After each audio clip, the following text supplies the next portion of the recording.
Welcome to cross roads media.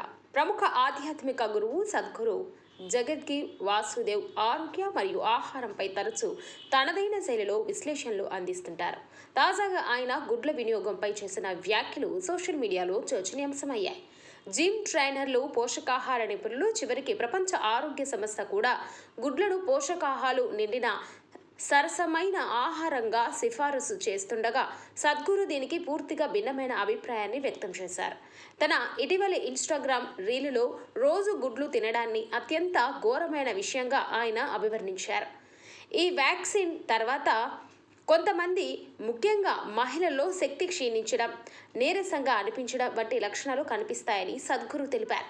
ఈ సమస్యను సరైన ఆహారంతో సరిదిద్దుకోకపోతే ఇబ్బందులు పెరుగుతాయని అన్నారు. ఒకప్పుడు మన ఇళ్లలోనే విటమిన్ B12 నిండిన ఎన్నో రకాల పదార్థాలను తయారు చేసుకుని తినేవాళ్ళం.